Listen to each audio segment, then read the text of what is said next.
We've been building up to this moment for a long time. Arthas joining the Lich King as a single entity is a pivotal moment in the Warcraft story. But before that happens, we need to talk about the fight between him and Illidan.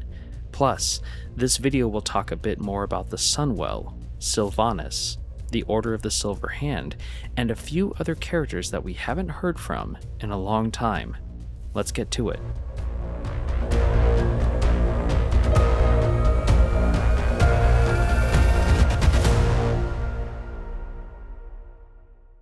If this is your first time visiting the channel, welcome. My name is Quaylen, and I'm in the middle of abridging the World of Warcraft Chronicles series. That means I'm taking the lore contained within these books and condensing it even more than it already is. I'm not diving into the deep details or the novels that have more information, just sticking to what's written in the books. So again, apart from what you read in the title of the video or saw in the thumbnail, I'll be sharing other sections of lore that may not be related to what grabbed your attention in the first place. In essence, I'm telling the story in order as the books tell it. Currently, we're on Volume 3, but if you want to start from the beginning, then I suggest clicking the link in the tab up above or in the description down below. That will lead you to a video that contains all 10 episodes covering the lore in Volume 1. But if you're already caught up with the story, then let's continue our journey into the tales of Azeroth. When Illidan and his forces arrived in Northrend, the Lich King's worst fears came true. Kil'jaeden's servants were moving swiftly toward Icecrown Citadel. Arthas, with no way to match their speed, was forced to take a desperate shortcut through Azul-Nerub, the ancient Nerubian kingdom beneath the earth, cutting through the old god's servants to reach Icecrown before his enemies. He made it. Barely. Arthas emerged at Icecrown Glacier ahead of Illidan and rallied every loyal undead he could find to prepare for the coming battle. When Illidan arrived, he was caught off guard by Arthas's presence, but he was far from intimidated. The fighting that followed was savage and merciless, with neither side taking prisoners. As the battle raged, Arthas rode out to face Illidan personally. The Lich King, his power still bleeding through the cracked frozen throne, made a dangerous gamble. He poured much of his remaining strength into Arthas, pushing himself even closer to oblivion, but giving his champion the power needed to turn the tide. Bolstered by the Lich King's infusion, Arthas gained the upper hand in single combat, with Frostborn clashing against Illidan's legendary twin blades of Azzinoth. Arthas wounded Illidan severely, but never delivered the killing blow. The Lich King's will was urging him toward the frozen throne instead. While Arthas broke away, the Scourge cut down as many of Illidan's forces as they could. Illidan and the survivors retreated to Outland in defeat. But Illidan's defeat did not solve the Lich King's deeper problem. His essence was still leaking through the cracked frozen throne, and without intervention, he would eventually fade from existence entirely. The only way to survive was to merge with Arthas, claiming a physical body and freeing himself from his icy prison in the process. Arthas stood before the shattered frozen throne and looked down at the enchanted helm that held the Lich King's spirit. His master promised him true power, but he hesitated. Was this a trap? Would merging destroy his mind? He had little real choice. Without the Lich King's power sustaining him, he would be vulnerable to his many enemies. The unknown was preferable to certain ruin. Arthas placed the helm upon his head. The Lich King's power surged into him, their spirits merging into one of the most formidable entities the world had ever known. After Arthas' departure, Lordaeron remained a war zone. Lich King loyalists roamed the land, the Alliance pressed in from the southwest, and two rebel undead factions fought for survival, one led by Sylvanas Windrunner, the other by the Dreadlords Balnazar, Deatherrock, and Varimathras. The Dreadlords, sensing Sylvanas' hatred, offered her a place in their army. She answered with war. Sylvanas had just won her freedom from the Lich King and had no intention of trading one master for another. The Dreadlords had helped bring the plague to Azeroth, helped create Arthas, and by extension had made her into what she now was. She would never serve them. Varimathras was the first to break, kneeling before her and pledging himself as her servant. Sylvanas had no illusions about demon loyalty, but she saw him as a useful weapon. He knew the other Dreadlords' tactics, and that knowledge was worth keeping him alive. She showed no such mercy to Deathrok, who fell next.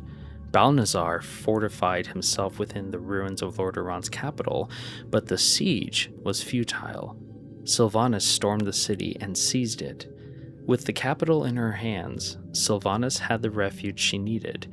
She named her followers the Forsaken and declared herself their Banshee Queen, establishing a new kingdom in the city's subterranean crypts, dungeons, and sewers, a dark labyrinth that came to be known as the Undercity. From the depths of the Undercity, Sylvanas Windrunner and the Forsaken began planning their vengeance against the Lich King. Before we continue, I'd like to mention that if you're enjoying this content, make sure to like this video and subscribe to the channel. Also, if you feel inclined to support the work that I'm doing, you can check out my membership options here on YouTube or on Patreon. I'm really grateful for all of those who have supported this massive project that I've been working on for quite some time now, and I do offer early access to all those people who have signed up. So if you're interested, check out the links down below, and let's get back to the story. With Arthas merged with the Lich King and withdrawn to Northrend, Kel'Thuzad took command of the Scourge in Lordaeron. Though Sylvanas and her Forsaken held the Undercity, the Lich's undead dominated much of the Plaguelands. Their most persistent adversary was the remnants of the Order of the Silver Hand, a band of paladins determined to drive the undead from the land. Chief among them was Alexandros Mograine, wielder of the Ashbringer, a holy blade forged in Ironforge and infused with the light that reduced any undead it touched to ash. His deeds became the stuff of legend, and he eventually became known by his sword's name. When Sylvanas moved against Lordaeron's capital, she discovered that Deathrok had enslaved Othmar Garithos and his alliance soldiers. Freeing them, she struck a deal with Garithos, his help in taking the city in exchange for control of it afterward. Garithos accepted, only to discover too late what a promise from Sylvanas was worth. After the city fell, she had him killed and his remains fed to her ghouls. The paladins proved elusive and difficult for the Scourge to defeat in open combat. Into this conflict crept Balnazzar, who had fled the siege on Lordaeron's capital and survived in hiding. With his power diminished, he saw the paladins as the army he needed and set about corrupting them from within. Balnazzar murdered the revered paladin Saidan Dathrahan and assumed his form, using the disguise to insert himself into the paladins' ranks. His greatest obstacle was Alexandros Mograine, whose piety and valor placed him beyond the Dreadlord's reach. Alexandros had to be removed. Through careful manipulation, Balnazzar turned Alexandros' own eldest son, Renault, to darkness. Renault murdered his father with the Ashbringer itself, one of the gravest acts imaginable. Kel'Thuzad claimed both the body and the blade. He raised Alexandros as an undead servant, and the Ashbringer, having been used to commit such an atrocity, was twisted into a corrupt shadow of its former self. The murder shattered the paladins. Suspicion spread that a dark force had taken hold of Saidan Dathrahan and his inner circle, but no one could prove it. The divisions it created split the holy warriors into two factions: the Argent Dawn, who remained true to the light, and the Scarlet Crusade. Balnazzar kept his grip on the Scarlet Crusade, bending it into the army he had always wanted. Under his hidden influence, it became defined by corruption and fanatical extremism. When the Sunwell was destroyed, its energies scattered across the land rather than vanishing entirely. The red dragon Corielstrasz discovered this loose power and feared it would draw dangerous factions into conflict. His fears were quickly confirmed. Malygos dispatched the blue dragon Kalecgos to investigate, while the Lich King sent the traitor Darkon Drathir to claim the energy for the Frozen Throne. Racing against time, Corielstrasz gathered as much of the Sunwell's scattered power as he could and shaped it into a human avatar named Envina Teague, giving her false memories and a fabricated family to conceal her true nature from those who might hunt her. Both Kalecgos and Darkon eventually crossed paths with Envina, but her true nature remained hidden for some time. When Darkon finally uncovered the truth, he abducted her and brought her to the ruins of the Sunwell to drain the power from her. Kalecgos and Corielstrasz pursued, but arrived too late to stop him. Using the power he siphoned, Darkon seized control of Corielstrasz and turned him against Kalecgos. With defeat seemingly inevitable, Envina awakened to what she truly was and channeled the full power of the Sunwell against Darkon, defeating him. In the aftermath, Envina remained in Quel'Thalas under the protection of the ranger Lothamar Theron, while Kalecgos stayed by her side in the disguise of a half-elf named Kalik, quietly watching over her and keeping her existence a secret from the world. Garona had been relentlessly hunting Cho'Gall and his Twilight's Hammer cultists across southern Kalimdor, systematically cutting down their numbers from the shadows.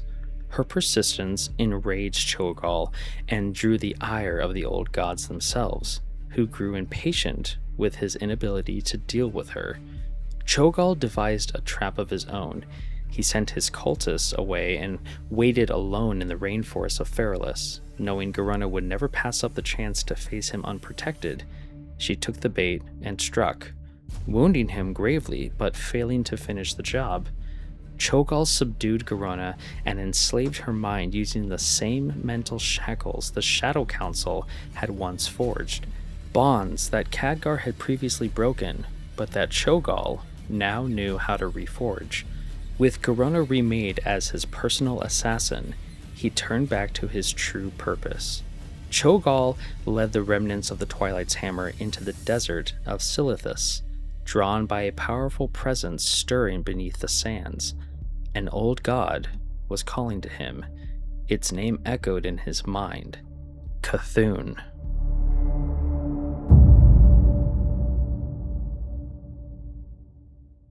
Thank you so much for watching this video. If you like this kind of content, make sure to like and subscribe. And if you'd like to support the work that I'm doing, please check out my YouTube, Patreon, or Twitch memberships. And a big shout out to all the names on the screen here. You mean so much to me. Thank you so much for your help.